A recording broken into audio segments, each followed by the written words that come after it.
नमस्कार, times of Swaraj में आप सबों का स्वागत है। मैं हूं संतोष सिंह। देख भाई, मेरा दुकानदारी अभी बंद होने वाला नहीं है। बहुत लोग चाहते हैं कि हमारा दुकानदारी बंद हो जाए और शिक्षक के भरोसे जो है हमारा आजकल दुकान चलता है, तो भाई दुकानदारी बंद होने वाला नहीं है।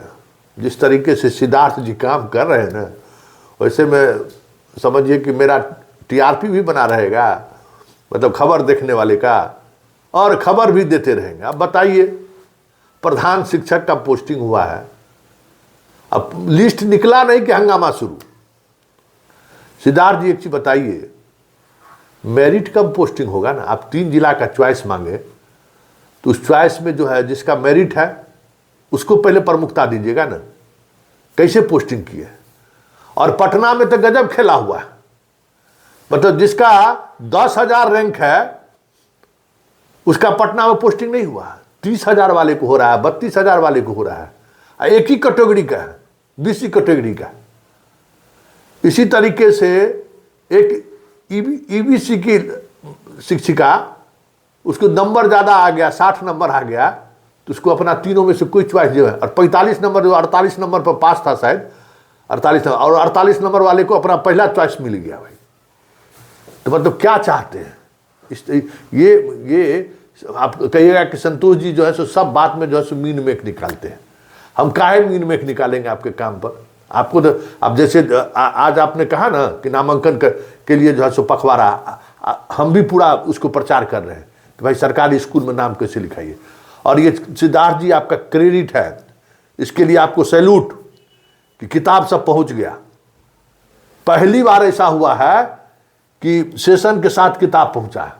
ये आपकी काबिल तारीफ है। इसकी हम अभी वही खबर बनाने जा रहे थे कि सिद्धार्थ जी जो कह रहे थे कि 2 दिन पहले तक किताब का कोई अता पता नहीं था, लेकिन आज पता चला कि सभी बीआरसी में जो है किताब पहुंच गया और 1-2 दिन में वितरण शुरू हो जाएगा। तो ये आपकी क्रेडिट है। ये बहुत, इसमें जिन किसी लोगों का भी, जिनका भी योगदान होगा, हमें लगता है कि वो पहली बार ऐसा हुआ है। नहीं तो 6-6 महीना किताब नहीं मिलता था, याद है ना? विद्यार्थी का आधा समय खत्म हो जाता था तब किताब पहुंचता था। इस बार आपने किताब पहुंचा दिया। तो जहां तारीफ है वहां तारीफ करते हैं, जहां समस्या है वहां सवाल भी खड़ा करते हैं। सिद्धार्थ जी, आप बताइए कि क्या आधार है? मेरिट कब पोस्टिंग होगा ना? और पोस्टिंग में तो रिजर्वेशन नहीं देखा जाता है। अगर आप पोस्टिंग में रिजर्वेशन कर रहे हैं तब फिर कई ऐसे जजमेंट है जिस जजमेंट में वो आपका पोस्टिंग टूट जाएगा, वो आधार खत्म हो जाएगा। ये कोई भाई, कोई भी पारदर्शिता होनी चाहिए ना। अब अभी एक शिक्षिका अभी हमको फोन की है कि हमारा 10,000 रैंक है, हमको पटना नहीं मिल के वैशाली मिल गया, और जिसको 30,000 रैंक है एक ही कैटेगरी का है, अगर कैटेगरी की भी बात करें तो उसको जो है सो पटना मिल गया है। तो ये अगर आप, ये नहीं चलेगा सिद्धार्थ जी। आप कानून को हाथ में नहीं, नियम को हाथ में नहीं ले सकते हैं। आप उससे बंधे हुए हैं, आप उसको तोड़ नहीं सकते हैं। अपने मन से आप कुछ भी कर दें, ये नहीं चल सकता है। ये बात आप समझिए। ठीक है, कोर्ट में आजकल जो स्थिति है, बिहार सरकार अभी जिस मिजाज में चल रहा है उस मिजाज में कोर्ट भी इंटरटेन नहीं करती है, ये अलग बात है। लेकिन कब तक? मसला तो जाएगा, लोगों में आक्रोश तो बढ़ेगा। मतलब आप जितने भी पोस्टिंग आपने किया है देख लीजिए ना। अच्छा एक चीज बताइए, पोस्टिंग आप जिला किए, आप फिर मांगेगा उनसे प्रखंड चॉइस। मतलब 365 दिन यही काम चलेगा? आप बताइए ना, 365 दिन खाली चॉइसे मांगिएगा? इसी तरह TRE3 वाले को भी किए कि पहले जिला दे दिए, अब उसको कहते हैं प्रखंड दीजिए। मतलब कोई मतलब है? ये बताइए ना। प्रखंड ही चॉइस ले लेते। अब इसमें भी फिर 1 महीना, अभी 26-2700 को जो है सो आप कोई जिले नहीं दिए हैं, आवंटित किए हैं, वो अलग परेशान है फोन करके कि मेरा क्या होगा। मतलब इसका मतलब 3 जिला का चॉइस जो दिया, उस 3 जिला उसको नहीं मिला।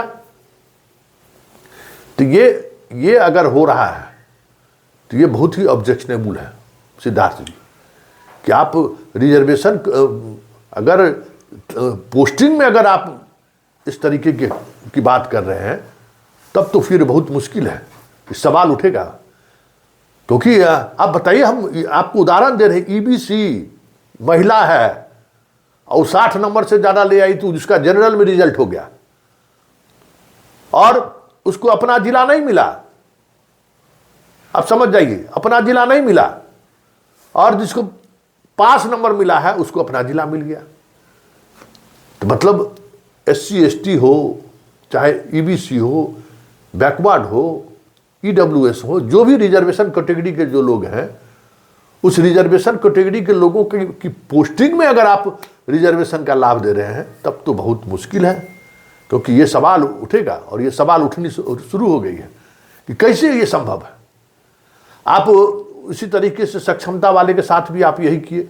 सक्षमता वाले के पाठक के समय में परीक्षा हुआ तो क्या हुआ, जो रिजल्ट निकला सबको मेरिट के अनुसार जिला निर्धारित कर दिया गया और अपने अपने जिले में लोग परीक्षा ही दिया, 2 बार सक्षमता परीक्षा, कि हमको अपना जिला में हो जाए। उस नियमावली को आप बदल दिए। इस कारण से हजारों शिक्षक जो रैंक में था उसकी पोस्टिंग नहीं हुई। और अभी देखिए ना, अभी जो आप पति पत्नी या बाकी जो ट्रांसफर पोस्टिंग कर रहे हैं उसमें क्या होगा। अभी जो आप BPSC वाला जो ट्रांसफर कर रहे हैं उसमें क्या हुआ, जो कम नंबर वाला था वो अपना जिला में नहीं आया, उसको दूर हो गया। जो ज़्यादा मेरिट जिसका बेहतर था उसको अपना जिला में मिला। आप क्या किए, और अपना जिला में मिला तो उसको रेंडमाइजेशन के तहत पोस्टिंग हो गया। तो अपने घर से जो है कोई 40 किलोमीटर, कोई 80 किलोमीटर, कोई 100 किलोमीटर है। लेकिन जो भूसकोल्हा था, जो सबसे पीछे बेंच पर बैठने वाला था, उससे चॉइस लेके उसको घर में पोस्टिंग दे दिया। और उसका घर में पोस्टिंग दे दिए तो जो तेजगराहा है उसको अब तक कभी पोस्टिंग नहीं होगा।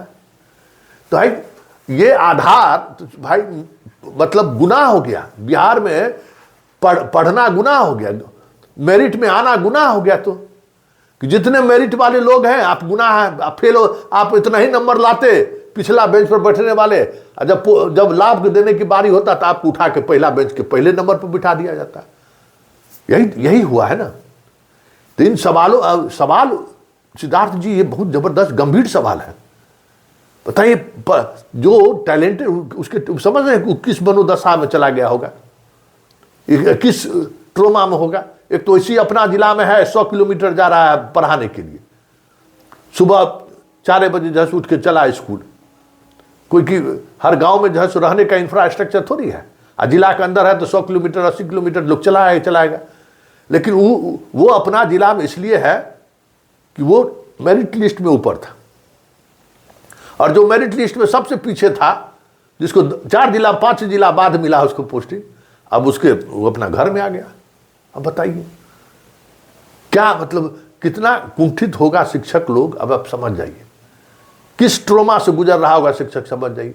हर ट्रांसफर पोस्टिंग का जब आपका लिस्ट जारी होता है ना, मतलब समझ जाइए कि पूरा भूचाल आ जाता है। तरीके की खबर चलाते हैं, ब्रेकिंग खबर चलाते हैं और सूत्रों के हवाले से खबर चलाते हैं, जो वाकई में ये दिखाते हैं कि शिक्षा विभाग के हम बहुत करीब हैं। ऐसे पत्रकार को भी तो ये सवाल खड़ा करना चाहिए कि आपके तबादले की वजह से क्या समस्या हो रही है। उन लोग, ठीक है, संतोष सिंह बागी है, बगावत है, आपके हर खबर को अब आलोचनात्मक तरीके से देखता है, ठीक है, हमारी खबर पर। लेकिन हमको पता है कि हमारी हर एक खबर को आप पर कॉन्ग्लिजेंस लेते हैं। और हमें यह भी पता है कि शिक्षकों के तबादले को लेकर जो हमने खबर चलाई है उसका एक सप्लीमेंट्री आप निकाल रहे हैं। बहुत हमको अपडेट हमको भी मिलता रहता है कि विभाग में हो क्या रहा है। अच्छा लगा हमको कि भाई जो अनमैरिड है उसको आप रोक रहे हैं, फिर से लिस्ट निकल रहा है। ये जो जिन लोगों का स्कूल का कोड गलत है उसके शुद्धिकरण का आप ढूंढ रहे हैं कि क्या समाधान हो सकता है। सब कुछ पता, अपडेट है। लेकिन ये चीजें भाई, मेरिट कम पोस्टिंग होना चाहिए सर, या जो कोई भी ये काम कर रहा है उसको इस पर जांच होनी चाहिए कि कैसे ये चीजें हो रही है। मेरिट कम पोस्टिंग नहीं होगा तो फिर परेशानी है ना। और उसके बाद मान लीजिए कि अभी जिला का चॉइस लीजिए, अब फिर आप प्रखंड का चॉइस लीजिएगा, कब पोस्टिंग होगा। नवंबर में इन लोगों का रिजल्ट निकला है, वैसे ही इतना समय बीत गया है। अब लीजिएगा, तब तक पता चला आचार संहिता लागू हो गया, हो ही जाएगा। जो आपका तबादले करने का जो प्रोसेस है उस पर अच्छा एक बार हनुमान जी की तरह जैसे पूरा लक्ष्मण बूटी उठाना क्या हुआ, पूरा पहाड़े उठा के लेके चल दिए, पूरा पहाड़, शिक्षा विभाग का पूरा तबादला का पहाड़ लेकर चल दिए पूरा। High step by step, step by step कर सबको आप है ना, सत्यनारायण भगवान का प्रसाद जैसा सबको दे दिए है प्रसाद, थोड़ा थोड़ा प्रसाद ले लो भाई, शांत रहो। अरे शांत कोनो, आप पॉलिटिशियन है, आप पदाधिकारी ना, आपको निर्णय लेना है और आप निर्णय लेने की स्थिति में है।